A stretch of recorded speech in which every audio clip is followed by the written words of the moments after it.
Hola Roxana, ¿cómo nos ha ido con la compañera que falta?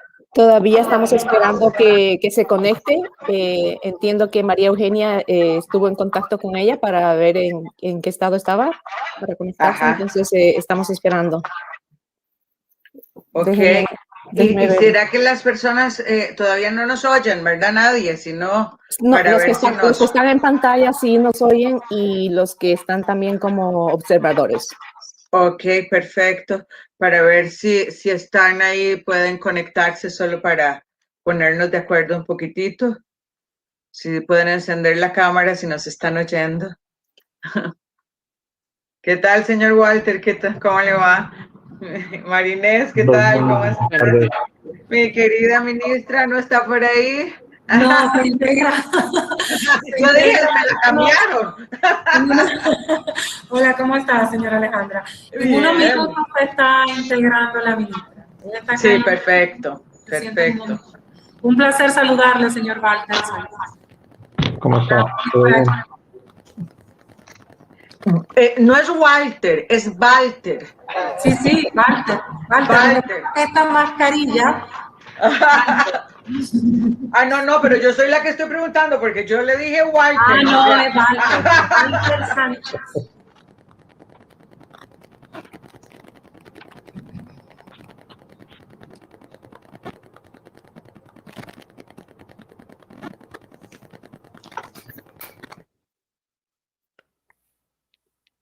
Buenos días, en la oficina de la viceministra en México, ¿se puede solicitar la palabra, por favor?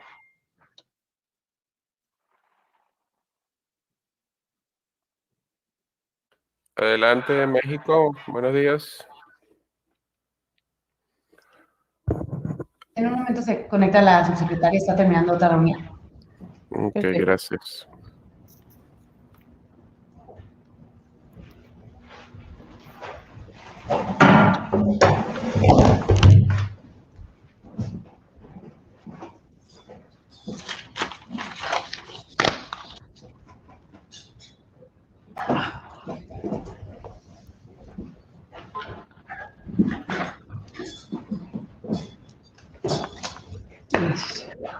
Deja el saco. Estás con el saco para arriba y para abajo. Mauricio, Dime, te mandé un mensaje de Cosich. déjame. ¿Se olvidó?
Señora Marta Delgado. ¿Puede prender su micrófono, por favor?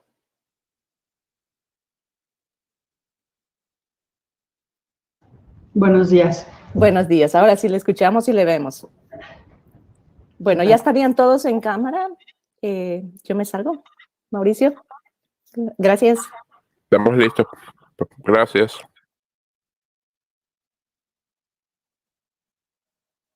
Subsecretaria, ¿qué tal? Es Alejandra Mora, bienvenida. Un abrazo y un saludo. Hola, Alejandra. Gracias por compartir este día con nosotras. Nos falta doña Mayra.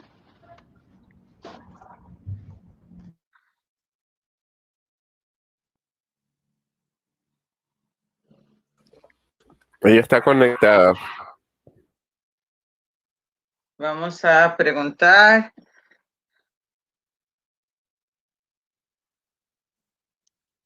Hola.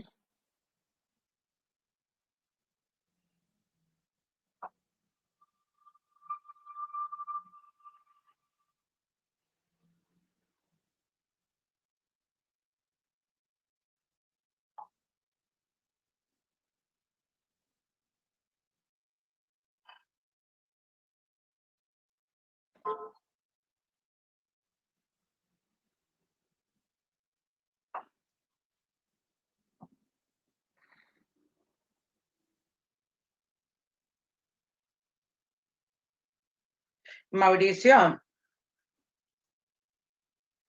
Mauricio. Dígame. Para verificar cuando conectamos con Facebook y la transmisión en vivo, quedamos antes de empezar como 1 minuto y avisamos, ¿o cómo lo hacemos? Sí, ellos están pendientes de todas formas. Ok, bueno. Ya van a comenzar. Solamente estoy llamando a República. Ahí está, creo que está apareciendo la señora ministra, sí. Sí. Vamos a ver. Nos dan unos minutos.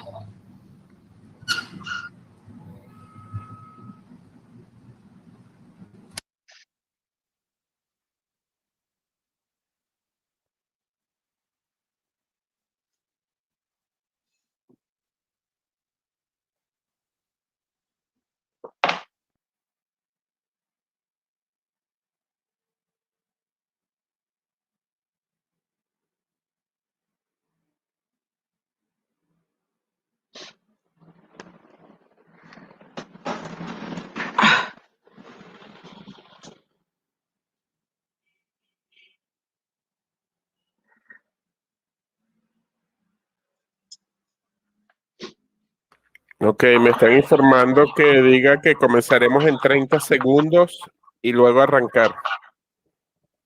Pero la ministra no la veo ahí y es la que abre. No, cuando venga el momento.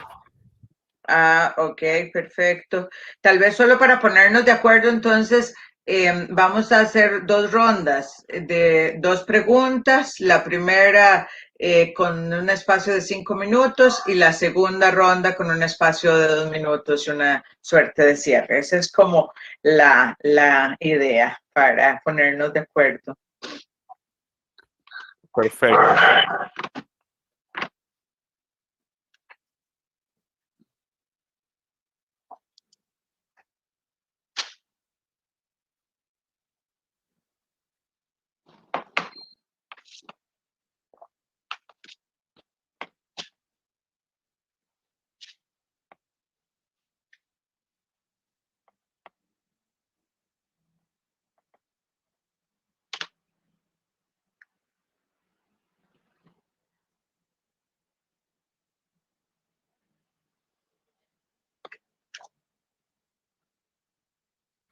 Ya está en la sala.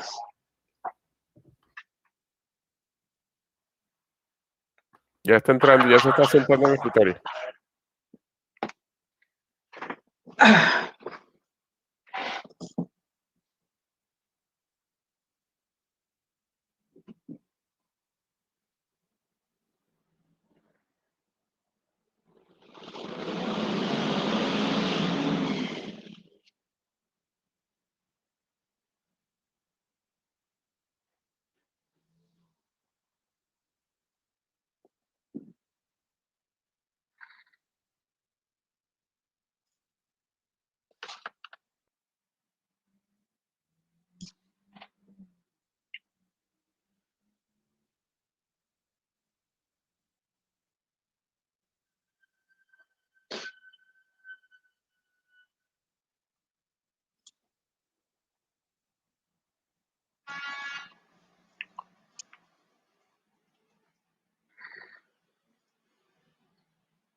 Mauricio, ¿sabemos algo? Aquí No, están. solo lo que me dijeron hace 2 minutos. Voy a volver a llamar.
Me pidieron 1 minuto más. Ok.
Mauricio, Dígame. ¿tienes comunicación? En redes están preguntando que si no vamos a empezar el evento. ¿Tienes comunicación con...? Voy a escribirle nuevamente. Qué Pero yo pena. hablé ya 2 veces con Naomi, que es la persona que trabaja con ella, y me dijo que le diera 1 minuto, 2 minutos más, pero la voy a volver a escribir. Gracias.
Mauricio,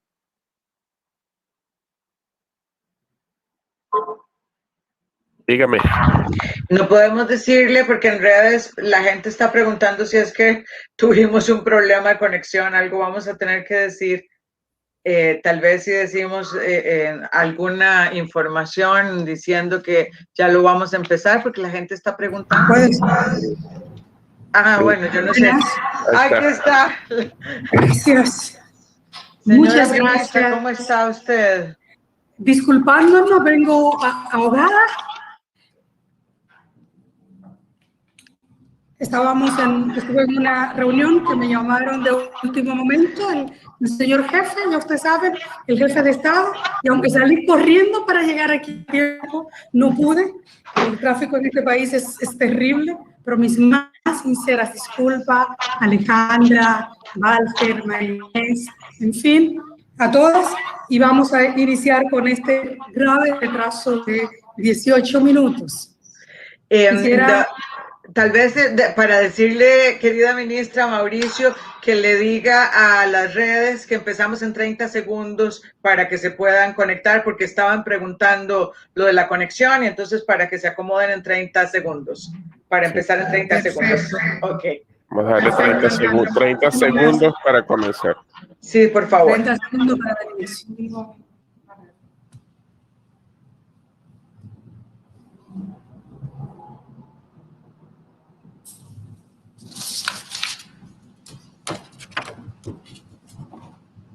Abre usted, señora ministra.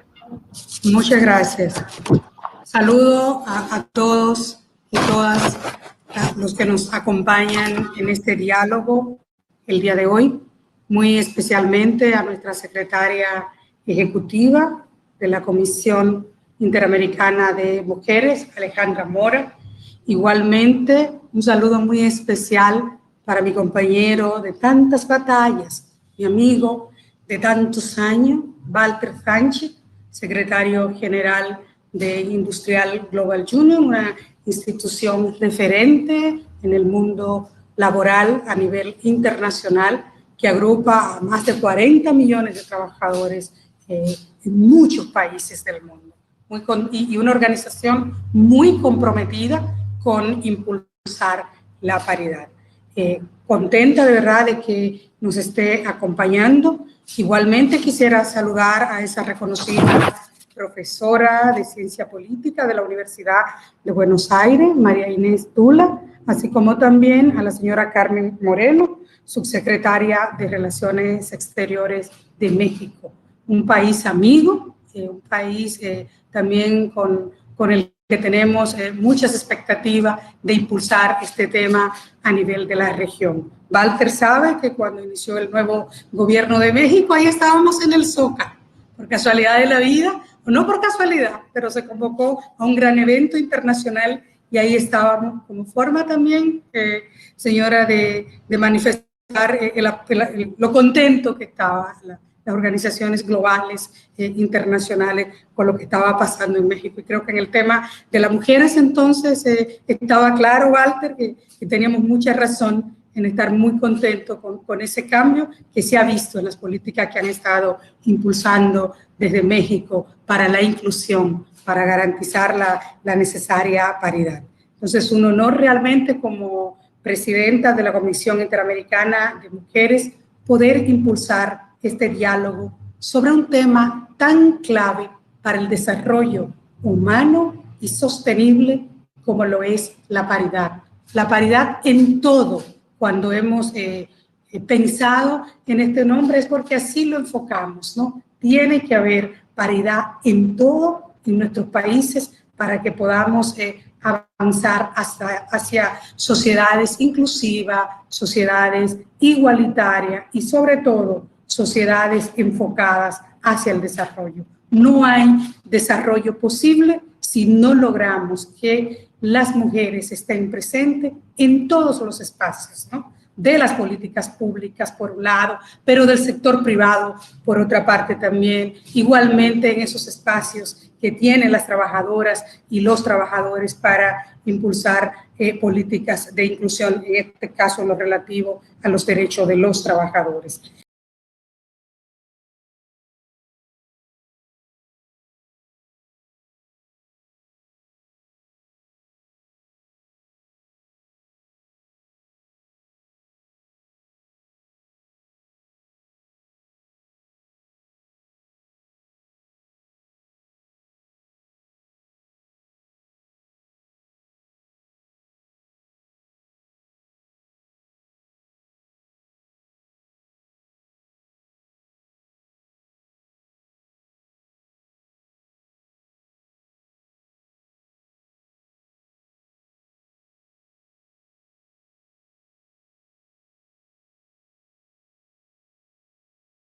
En ese sentido, desde la CIN hemos priorizado y promovido este tema por la importancia que reviste y también por el compromiso que tenemos desde estas organizaciones de las mujeres de la OEA, de impulsarlo como un medio seguro para que también se puedan advance this measure so that we can strengthen democratic systems in our country. And we must note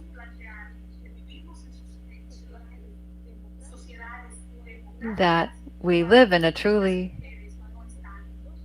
democratic society only when women are occupying all spaces.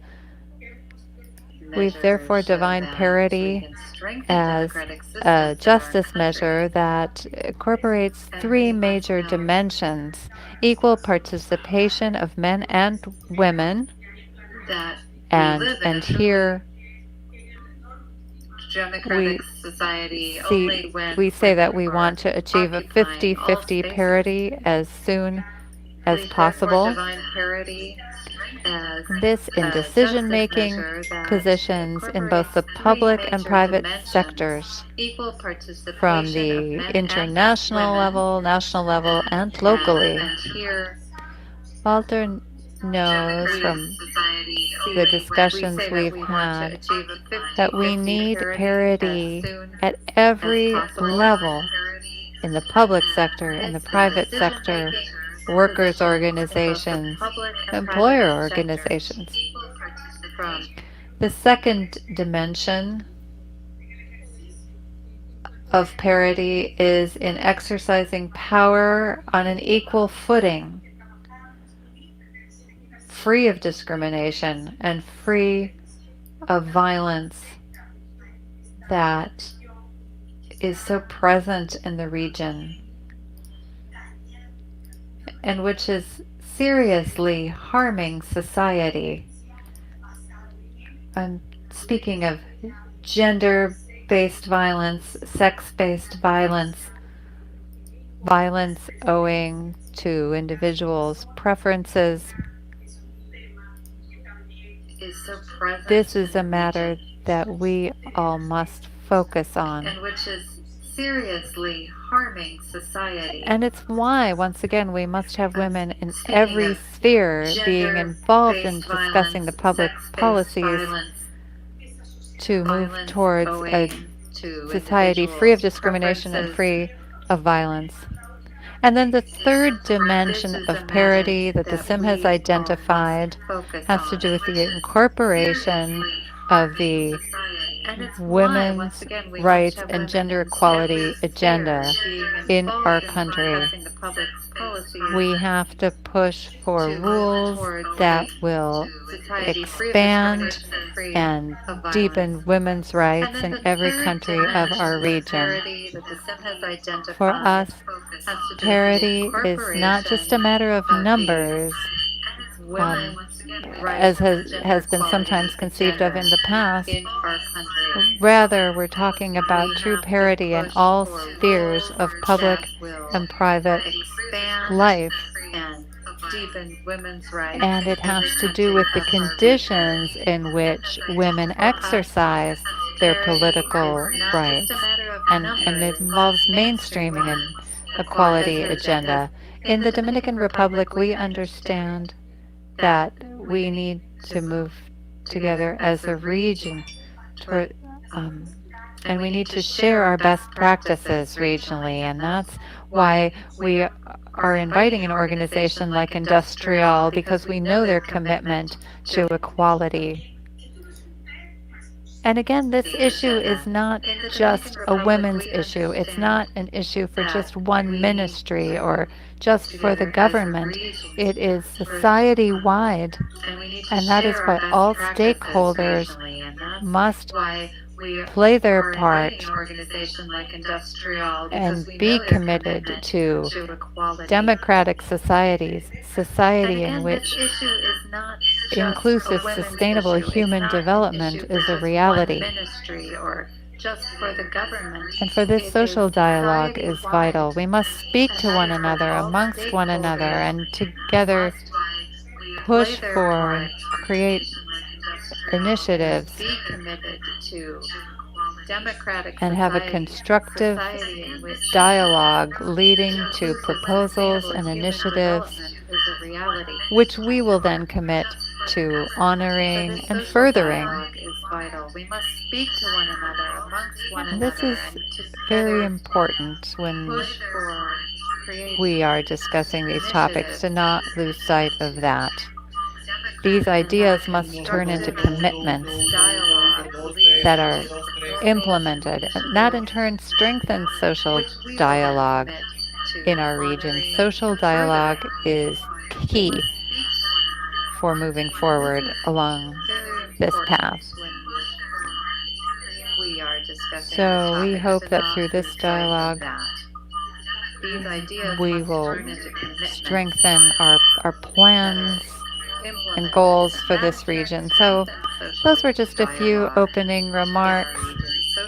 El que podamos desarrollar este diálogo y también agradecer todo el esfuerzo de la Secretaría de la SIN, la persona de Alejandra, la querida Alejandra Mora, para que este diálogo pueda producirse el día de hoy.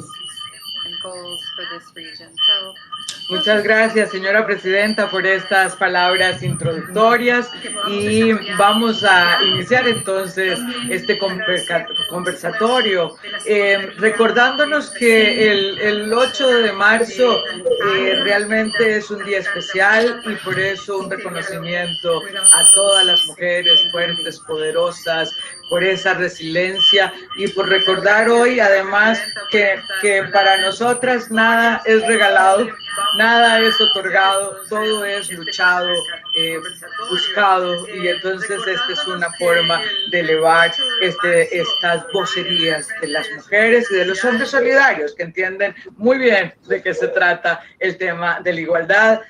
Vamos a hacer un conversatorio, entonces vamos a hacer como una primera pregunta y luego una segunda pregunta en la que podamos escucharnos un poco y que la audiencia pueda ir mirando de qué se trata este tema. Nos acompaña, como bien decía la señora presidenta, don Walter Sánchez, que es el secretario general de Industrias Global Unión. María Inés Tula, que además es una profesora amiga feminista de la Universidad de Buenos Aires, Argentina. Y doña Marta Aires, a good friend of ours, and Marta Delgado, Undersecretary for Multilateral Affairs and Human Rights in Mexico.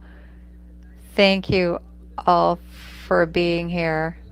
By the way, as our president said, Mexico has made great strides, and we want to steal this idea from you of parity in everything. Let's not have it be restricted. Let's expand it out into every sphere. And then, of course, our fourth panelist will be Ms. Mayra Jimenez, who, in addition to being president of the SIM, is the Minister of Women in the Dominican Republic. So we will follow that order in which I just listed the speakers. So we will start with Walter and say that it's really important for us to reflect on what's happening in the public and the private sphere and social organizations and unions. And that's why we believed it would be important to have someone be able to speak about what's happening in unions. Parity is a worker issue, a democracy and participation issue, and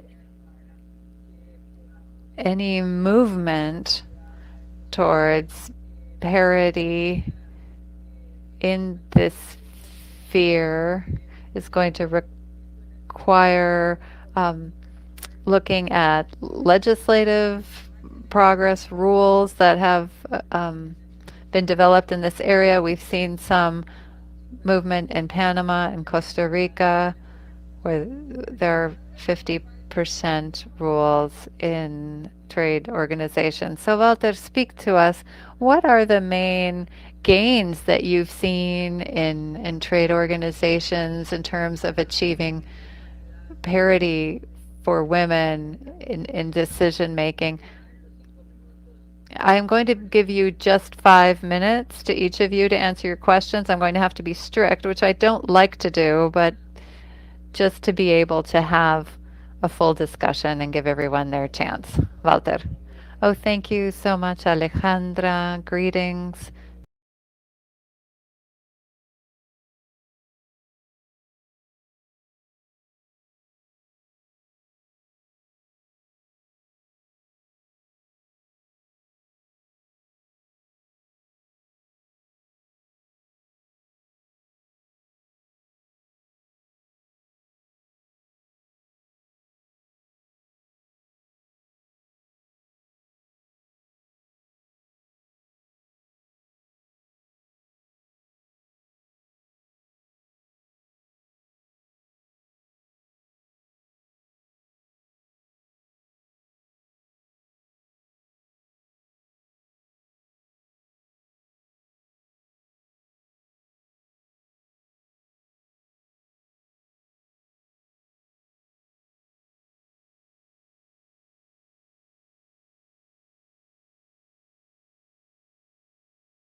we're a little different from other global unions because in industry,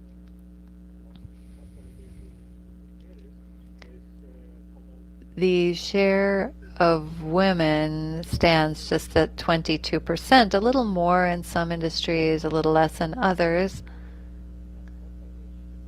But we do have a quota of 30% for women in positions within industrial, and we've fought for that over the years, fought to raise it. Because one thing that we have discussed quite intensively many times in our sector, the reality is that industry is dominated by men and union leadership tends to be male. And in our executive committee, we do have 30% women, but that's not the reality in all our member unions because they haven't made the progress we would have hoped to see. But our struggle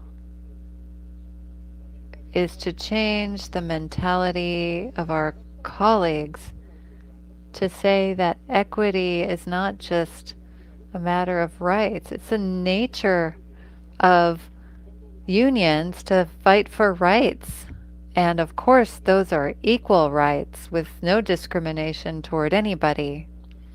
So equity is not just an issue of rights.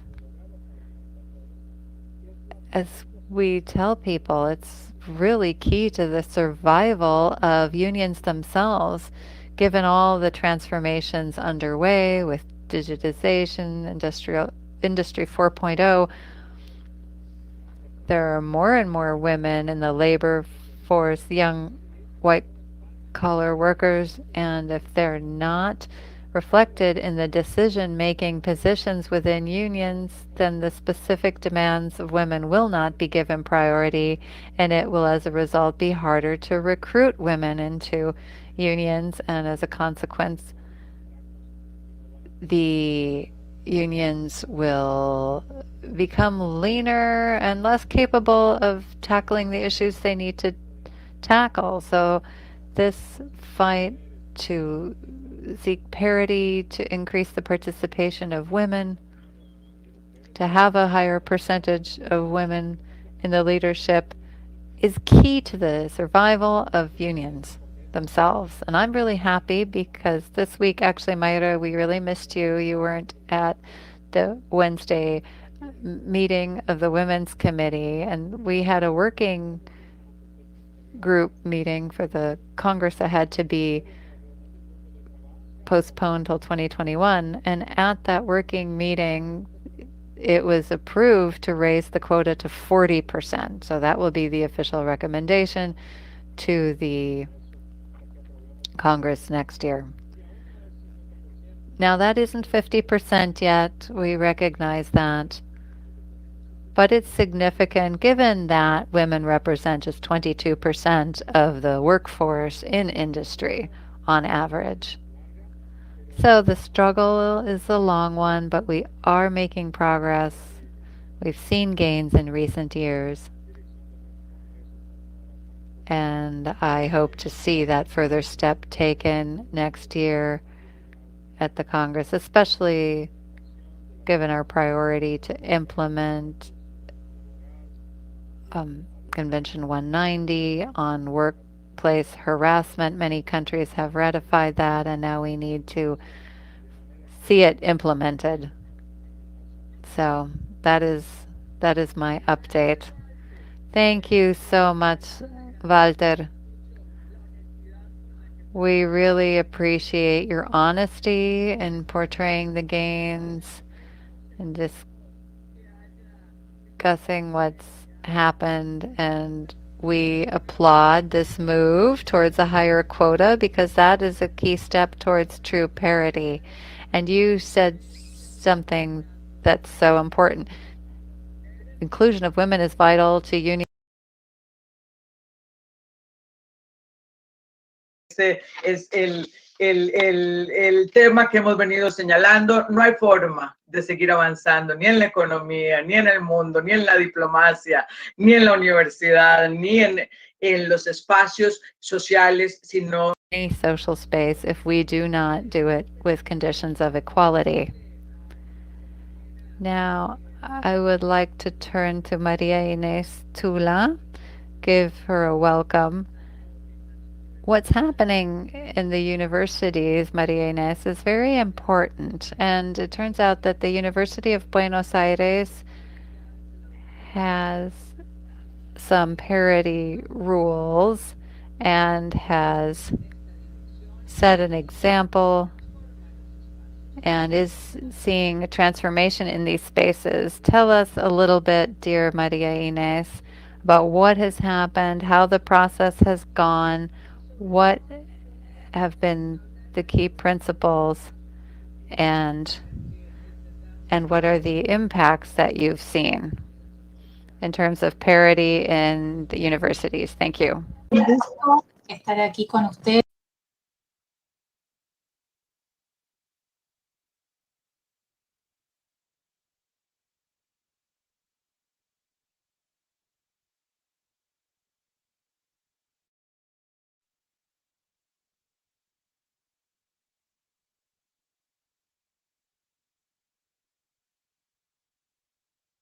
En este caso, un establecimiento educativo como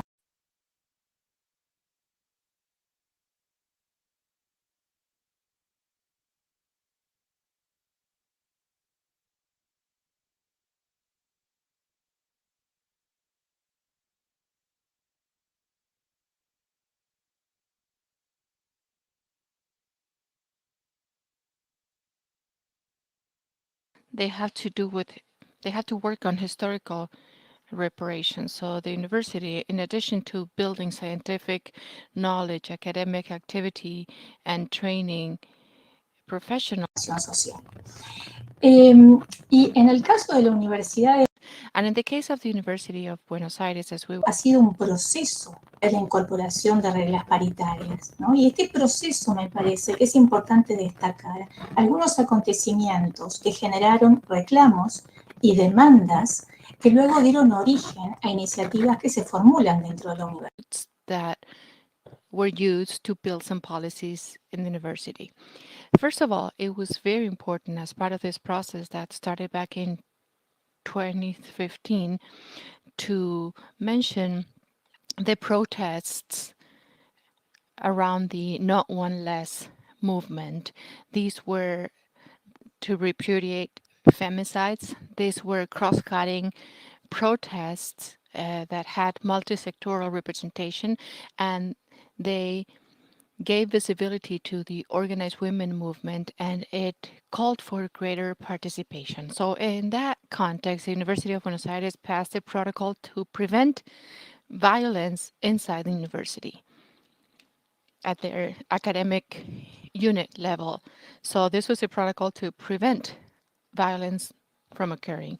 The second item that is worth mentioning is the passing of a reform at the national level in 2017. This national piece of legislation impacted other institutions directly, including universities. The University of Buenos Aires, based on the initiatives that the dean of the University of Buenos Aires took based on these claims that were made, these outcries, drafted a proposal. It submitted it for discussion at the council level, and finally a resolution was passed in December 2019 to achieve parity in the governance roles or positions at the university. These are voted on by the scientific community, which are split into professors, alumni, and students. And we don't have data yet because it will be implemented for the first time at the end of 2021. But what we can say is that these rules were built around, and it resulted in greater awareness on the need to have equal representation of women and men at the University of Buenos Aires level, and not only for governing positions or governance position, but also managing positions at the university.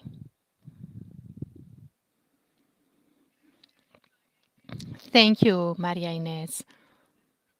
Honestly, this is a really interesting recount, not only on what's happening in that environment, but rather a change that is being reflected at the national level. And you refer to this global, beautiful feminist movement that your country, Argentina, saw, and which resulted in changes in other areas as well. La invisibilidad y la naturalización. And for all practical purposes, it did away with the idea that certain positions can only be held by men. And that's the first step towards cultural transformation. So thank you. Now we have Undersecretary Marta Delgado.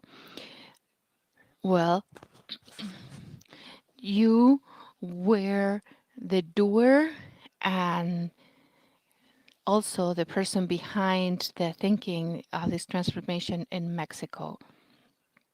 So what kind of implications do you see, and what are the points around which you have defined this feminist policy for foreign policy in Mexico, and what kind of implications does this have for this equality agenda, not only in Mexico and for Mexico, but rather for the world at the international level? Welcome, Marta. Go ahead.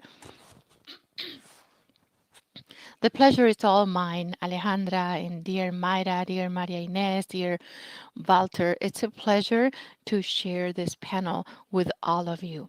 It is very important for me to hold this session a little bit before Women's Day, which is on Monday, because usually it's overwhelmed with events. But rather today we can have a little bit of time over the weekend to reflect on what we will be learning from all of you. Let me begin by saying that it is fair to say that my boss, Marcelo Ebrard, is a feminist at heart, and he has always been like that. And every time we had an opportunity to be at the mayorship, he was for the city of Mexico. He was the first one in the country that had parity in the cabinet, and this was back in 2006. That is 15 years ago. So this is a deep a political conviction that we've had for many years. And when we are at the Foreign Office and we see what's happening around the world, and we see that there are 4 countries before us that had a feminist foreign policy, what we did was to analyze these feminist foreign policies in Sweden, Norway, Canada, and France, and see what we can do in Mexico. And I believe that it is important for Latin America and the Caribbean for us to acknowledge that in our region, more so than in any other regions, we need a gender focus in order to give opportunities to women and put an end to violence. Mexico has a pretty comprehensive policy that takes the best of both worlds, and that's why we are well known around the world. Even though we represent over 50% over in the population, there's a high inequalities among women, ranging from access to jobs, to access to education, economic differences, equal work, different pay, and of course, at the leadership position level, in politics or in the private sector, in the academia, we women are always a minority. The government of Mexico a year ago launched its feminist foreign policy, which makes gender focus a cross-cutting issue, not only in terms of what Mexico does at the multilateral level on gender, but rather Mexico will take this actions based on parity and women inclusion in all aspects of foreign policy in all of our agendas. The climate agenda, the one on peace and security, the one that has to do with cities, the multilateral agenda that also focuses, for example, on building resilient cities, the health agenda. Everything has to have gender as a cross-cutting issue, and we have a gender perspective that's intersectoral and to have women present in all areas. But also here at the Foreign Office, Minister Ebrard has said that we will support having more women ambassadors to take the different ranks within Foreign Service with more parity. But it will take time. The Senate has a reform so that women can access to higher level positions in foreign office.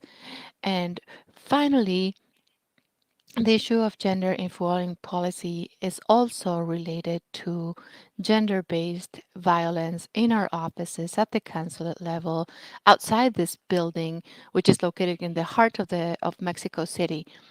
Women should be able to go out at any time of the day or night, hop on public transportation and arrive safely to their homes. And maybe Norway doesn't have that or France doesn't have that, but we want to have it. We know it's a big challenge for a country such as Mexico, with a lot of challenges and conflicts, with structural inequalities in terms of gender equality, but to set these objectives and to pursue them in a very insistent way is a new agenda for the Foreign Office, and it is a pleasure for me to share it with you. Thank you very much. And it's very clear in Mexico's agenda that, like our president said at the beginning, parity is key, and it's more than just having women sitting at certain positions, but it has to do with pushing our agenda and do it in a cross-cutting way and include it in all of the topics, and to include gender perspective and of course violence against women, because getting there is not the same as staying, and in order to stay we have to be violence free. And it's great to have political will, because that's what truly makes a difference. My dear Mayra, now you're going to talk as minister in the Dominican Republic, and it is very important to talk a little bit about parity in politics and what the Dominican Republic is doing, what the region is doing in this regard, and talk about how can we deal with what happens in terms of access to positions for women, and how can we advance this parity agenda all over the world. Thank you, Alejandra. Once again, I am very happy to be able to share this with you. This parity agenda is a political commitment that our governments in the region have taken on.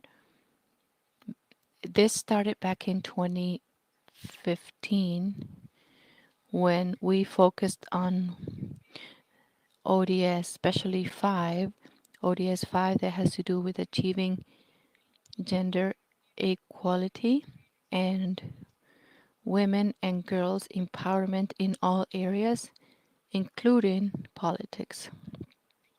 Alejandra, I must also say that we have seen a change in the countries of the region, but there's still a lot to be done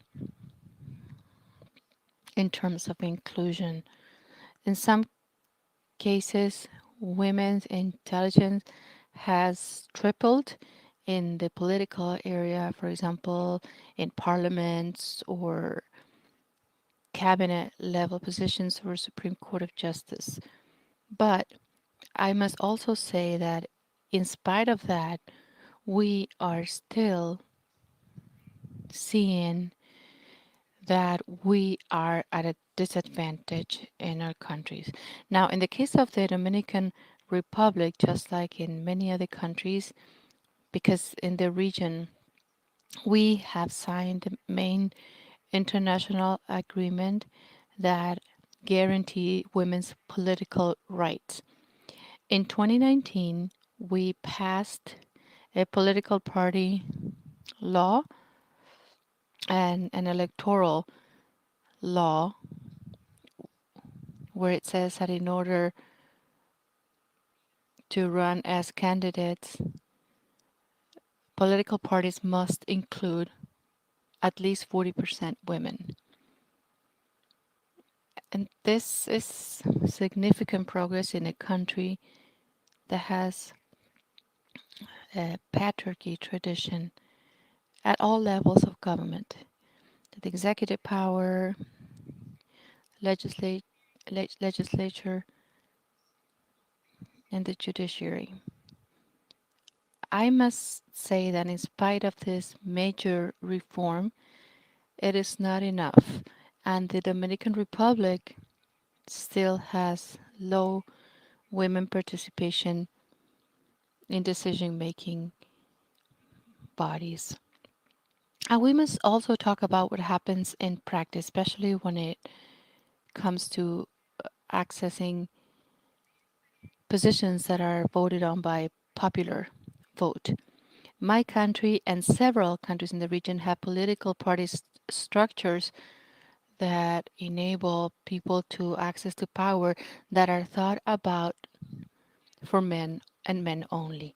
So women have to compete to access to positions of power, especially in the legislature, at a great disadvantage.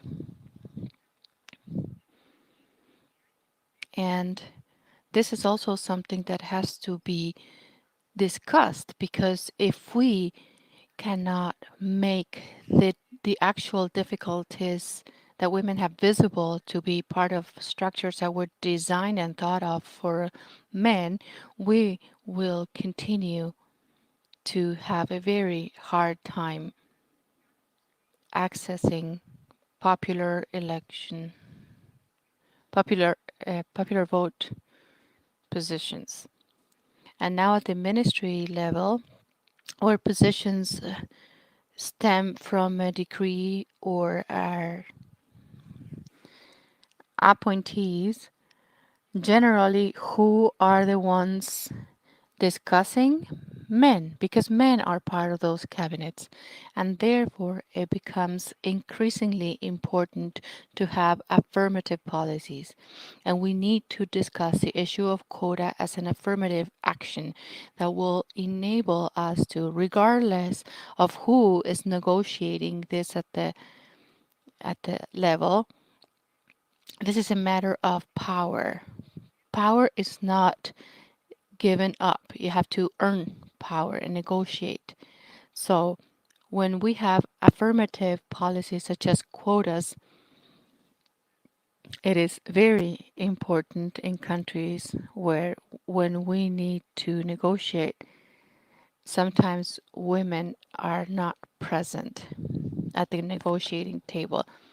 And as far as international commitments taken on by our countries, they are also key when we want to have greater space to make steady progress towards parity, and parity in everything. Because oftentimes we only focus on political power positions at the administration level. But when we look at what's happening in the region at the private or union level, like Walter was talking about, and that is something that I know firsthand because this is where I come from, where my roots are. And when we go to several institutions at other levels, we also see that women presence is not commensurate with the space we need to have in order for our countries to move forward. And I also believe that the issue of parity must be discussed in greater terms. Some people said women should earn power. No, that's not the case. We've always done that. And they say women must be prepared. We are very prepared. We have a lot of men leading us that are not nearly as prepared as we are, and nobody questions their degree of preparation. Now, in the case of our countries, we also need to talk about how parity enables us to make the best of the full potential women have for development. How with parity we are able to have the market also make the best of what we are able to achieve when you have economically empowered women. Those economically empowered women are also key for business growth. And I believe that we need to focus on this. We are working at the country level and we're using this gender parity initiative. We have this seal from the United Nations. And this is a pilot project, but we're pushing this as a public policy at the state level and in the private sector to advance equality and parity. So we need to continue promoting women leadership in all decision-making positions. Because Alejandra, if we're not present at the table where, for example, budget is being discussed or actions and plans are discussed, then not only will it be hard to make progress towards parity, but also it will be hard for us to make progress to what we want to have: inclusive, equal countries, but also countries that are developed, where the focus of public policies is women and the most vulnerable sectors.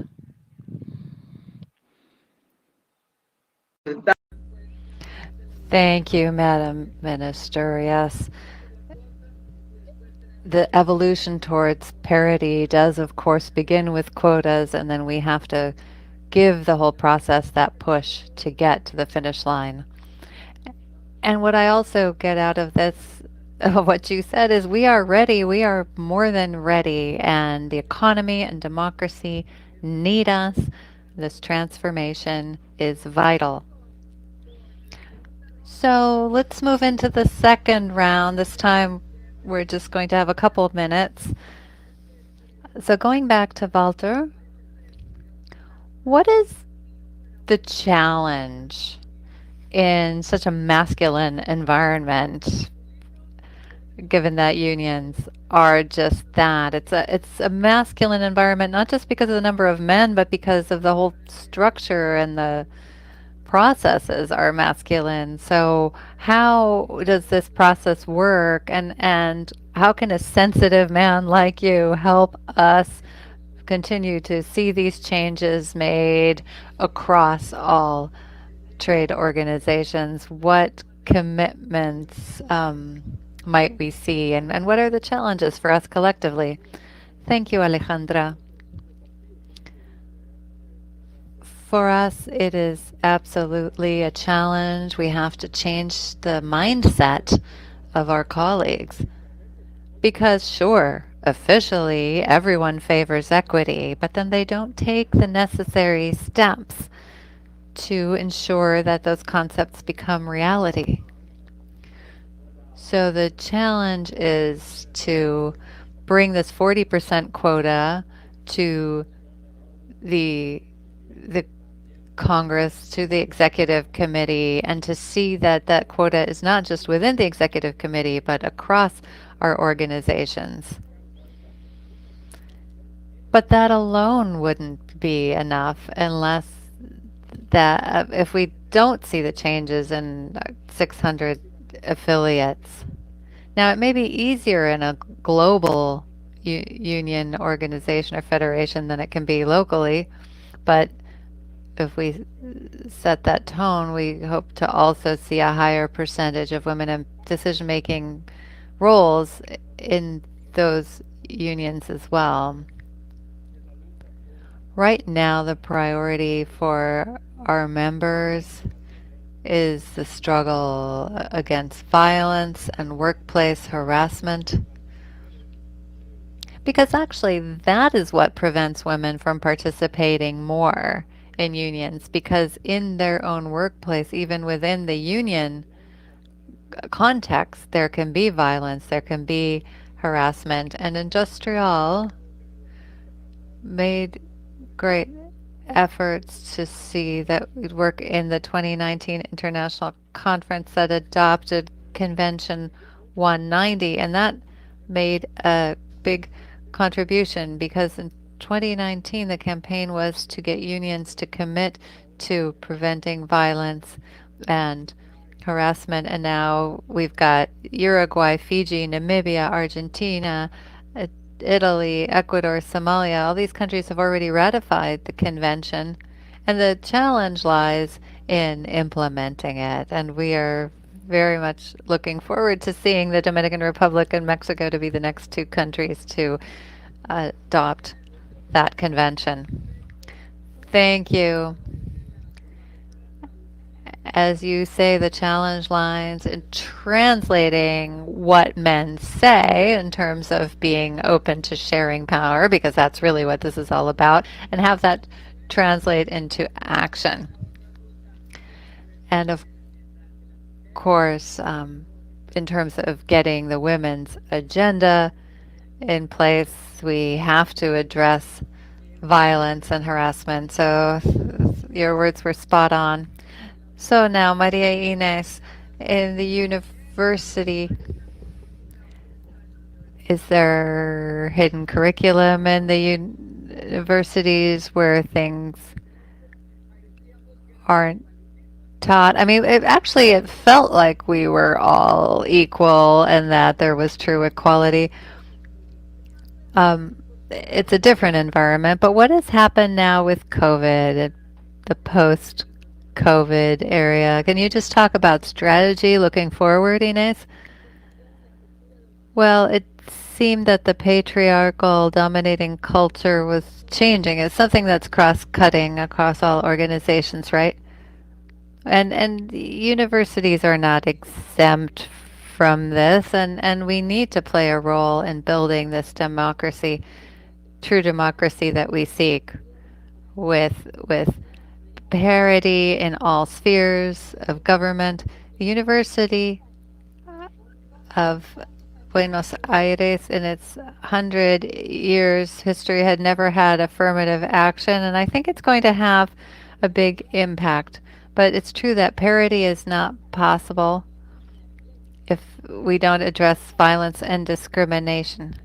How does the university contribute to this then? That's the challenge. How do we contribute to knowledge in that sphere? And COVID highlighted two issues worldwide. We see the asymmetries in child care and other types of care, and an increase in violence. So the key task for universities is to highlight these issues, to disseminate knowledge so that everybody knows about these asymmetries. And the University of Buenos Aires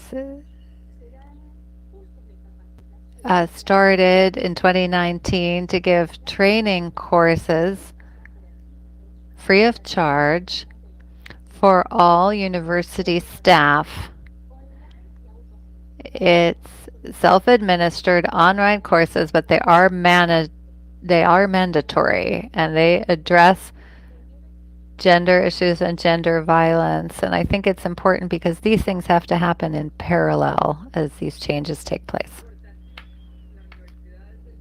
Yes, universities are the key driver of democratization, and it's vital. And what happened with COVID in terms of caregiving and violence, it really raised some difficult issues in terms of structural problems, and we want to be sure the women aren't stuck at home post-COVID and can take their place in the world. Thank you, Inez, for your contributions to this panel. Now I'd like Marta to speak to us a little bit about how are we going to ensure that this feminist foreign policy will advance women's rights in the post-pandemic context. A lot of changes have taken place in our countries and power relations, how we relate to one another. How is this reconstruction going to take place? How do we bring this powerful feminist discourse of the ministry to bear? Alejandra, I'd say it's very difficult to find opportunities in a pandemic, but they are there. Although women's roles in this pandemic have been very difficult, there's been an increase in the burden for women. Women have overwhelmingly been tasked with all caregiving of the ill, of children. They have lost their jobs. They've seen declines in their income, and domestic violence has risen owing to lockdowns. We've seen it especially in Latin America and the Caribbean, but not only. We've seen global studies show that this has happened even in highly developed countries. So there's been more violence against women in homes and in institutions. So first of all, we have to strengthen the legal structures to provide a better context for women to live free of violence. And when violence is exacerbated, that is the time to step up in terms of our institutions and our laws. Let's have the pandemic be what prompts these changes. We've created a guide for assessing gender violence resulting from the pandemic, and in terms of the justice system, also there are guidelines for monitoring what's happening in homes. And it's important also to analyze what's going on in terms of domestic work and caregiving. Today, all citizens have an opportunity to learn how to do those tasks. It's important to see that those tasks are distributed more fairly. Our feminist foreign policy is also striving for equality in all access in terms of COVID. And Resolution 274 of the United Nations, Mexico had proposed this, and it was adopted by more than 160 countries. And this was for equitable access to PPE, treatment, diagnosis, etc. And now we move on to vaccines. It is important to emphasize equitable access for women to health and health services. All of this is vital to economic reopening, returning to school, returning to work in different economic sectors.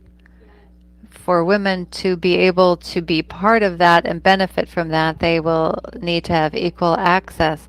No initiative should leave anyone behind. In this case, women should not be left behind.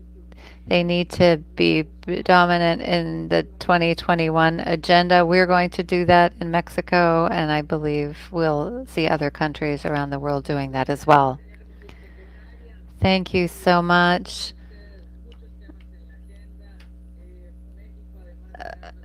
there are many items you have on the agenda, and of course, Mexico will be hosting the Generation Equality Forum. Many of these topics that you've highlighted are going to be discussed at that time. I'll just highlight topics such as equal distribution of non-paid domestic tasks. This is incredibly important, and we hope to see progress on this powerful agenda in general that you have. Madam Mayra Jimenez will give you the floor for your final remarks on challenges to this agenda of parity in everything. Your final thoughts on our challenges in terms of our roles in policy making in different spheres, whether it be work or academia or politics. Thank you again, Alejandra.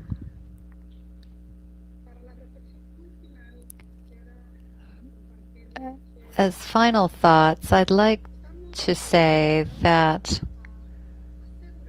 our challenge is to ensure that our countries understand that without parity, there can be no development. That this isn't a women's issue. It's not about fixing a problem for women. As Walter said, in the case of workers, I see it as an issue of survival. We cannot have a bright future, a future in which women, men, girls, boys, the elderly can live with dignity if women aren't present in every sphere in which public policies are discussed and adopted, if they're not present in the spheres of power in the public sector and the private sector. For us, it is essential to highlight, as Marta said, the gaps that have widened during this pandemic. The gaps have widened, and if we look at what has happened in our countries, we must then ensure that all policies that are implemented with a view toward recovery place women at their center. And that's not so easy unless we have, again, women in the seats of discussion and decision making. That's the challenge that is key in our region. As I said earlier too, we need to review societal structures because it's true they were designed by and for men, and therein lies a challenge too. In many of our countries, we've made progress in terms of establishing quotas, yet we've not necessarily seen those gains reflected in equality in all spheres for women when it really comes to wielding power. As Eklek says, parity is not a quota for women. Rather, it is a broad expression of universality. And in this sense, in this region, which is one of the most equal regions, the world needs women to take their place, their rightful place in all areas, in academia, and I'm so pleased to have Maria Inés here. As Alejandra highlighted, academia plays a fundamental role in moving us toward greater democracy. It was so good to have Walter here, who comes from a world where workers are represented internationally, and where these organizations are also playing a role in highlighting the participation of women in the workplace and ensuring quotas there so that women can be in decision-making places as well. And then I'd like to wrap up talking about violence. In order to address this, there must be affirmative public policies so that women can deal with this. This shouldn't be left just to the ministries of women. Other government agencies, other ministries such as the judiciary, public prosecutor's office, the health ministry, all these other institutions, education, all must be involved.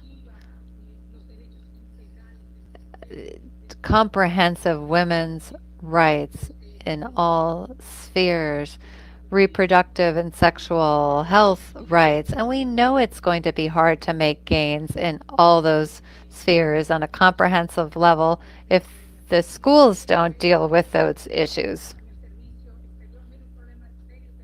También el tema que tiene que ver con trata y tráfico. Y ahí también entonces necesitamos.